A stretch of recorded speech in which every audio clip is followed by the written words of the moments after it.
Hi, my name is Brian Dellerman, and this is Lorene, and we're having a conversation about the relationship between social media and self observation or self identification.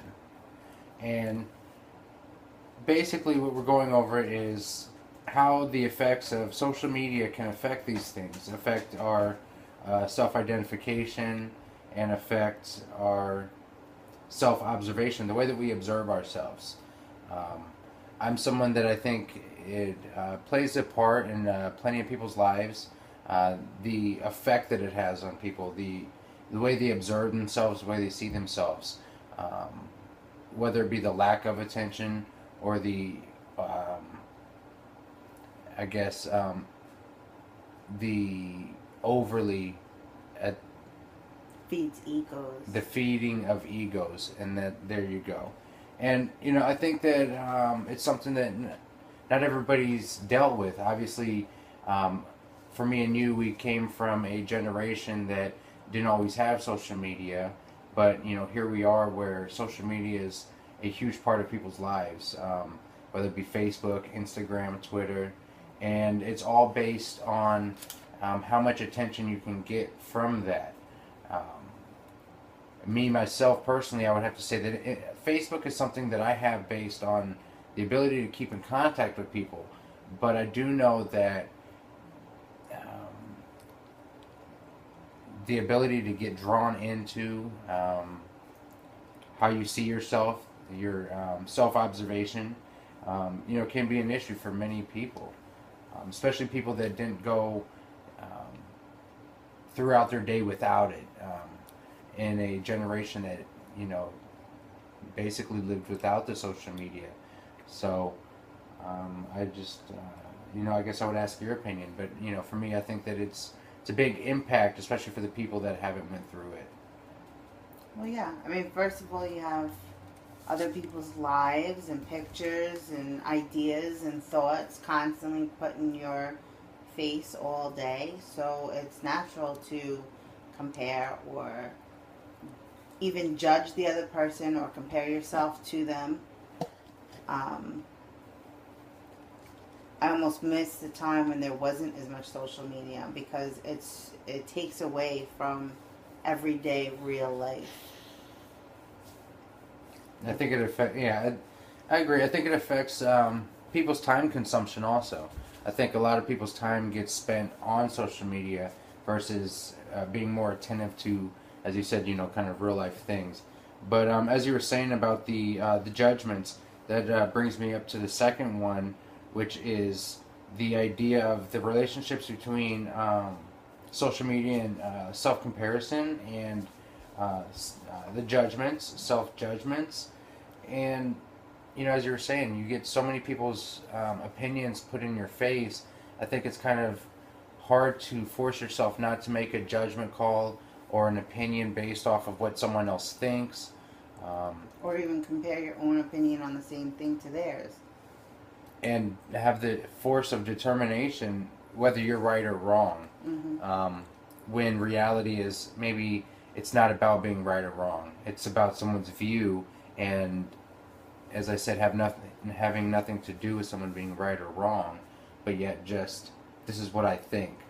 Um, but ultimately, being a user of social media, you're looking at everyone else's opinions, and then you get the option of putting up your opinion if you want to, which obviously can become a Issue. an issue, negative, and at times it can be positive. You find um, the comparisons, or a group of uh, you know people that view things the same way that you view things. So I mean, it can be a good thing, reinforcement, but at the same time, it can be a bad thing, which is negative and creating judgments, even within yourself, questioning your self judgments and how you feel about things, if you're right about it or not. So back to me only going to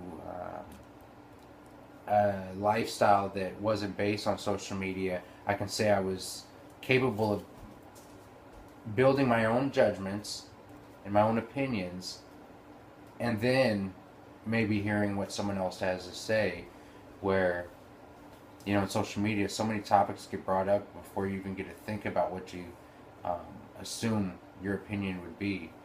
Um, you base it off of what someone else's opinion is first, and then you analyze what you think you know what you think should be right. Plus, it's not reality. There's so much out there that's not even. It's false information, or it's just it's not reality. So people are confusing what's real, what even on the news or whatever, and then what's on Facebook or what's on wherever it is that they're talking about it. And So yeah, and as I was saying, with that, I think the idea is the likes. The idea is how much attention you can grab. If there's not that much attention, then obviously it's not going to be as popular or as trending. Where the reality is, um, regardless of attention, that doesn't establish importance. You know, I don't think so. Anyways, I don't think that establishes importance, regardless of how many people find it amusing or find it interesting. Holds no relevancy to how important it is, because obviously we can see many things get a lot of attention that probably aren't as important. But so I guess the other thing would be, you know, how to manage self-perception in social media and how to prevent yourself becoming consumed into these fake um, concepts of um, you know, the perception of what's right and what's wrong, or what is good or what's bad. You know, me personally, I would say, you know, I know that it goes based on people. Everyone has um, their strengths and weaknesses in those situations. I think I'd have to be someone that isn't always following what the group is doing. You know, I think that is a big thing. Some people, some people see 1,000, 100,000 likes on something, and then they assume it to be more. Um, they are more prone to like it based off of the following that it gets. or think that it's more relevant than it may be. More relevant, you know. But so some ways to manage that, I guess, would be, you know, always keeping in mind that it is social media. The breakdown that social media is only um, so much of reality, and you know, I go back to the concept. You know, you just can't believe everything that you read or everything that you hear, and that's where I think that social media kind of has eliminated that. People get wrapped up into that.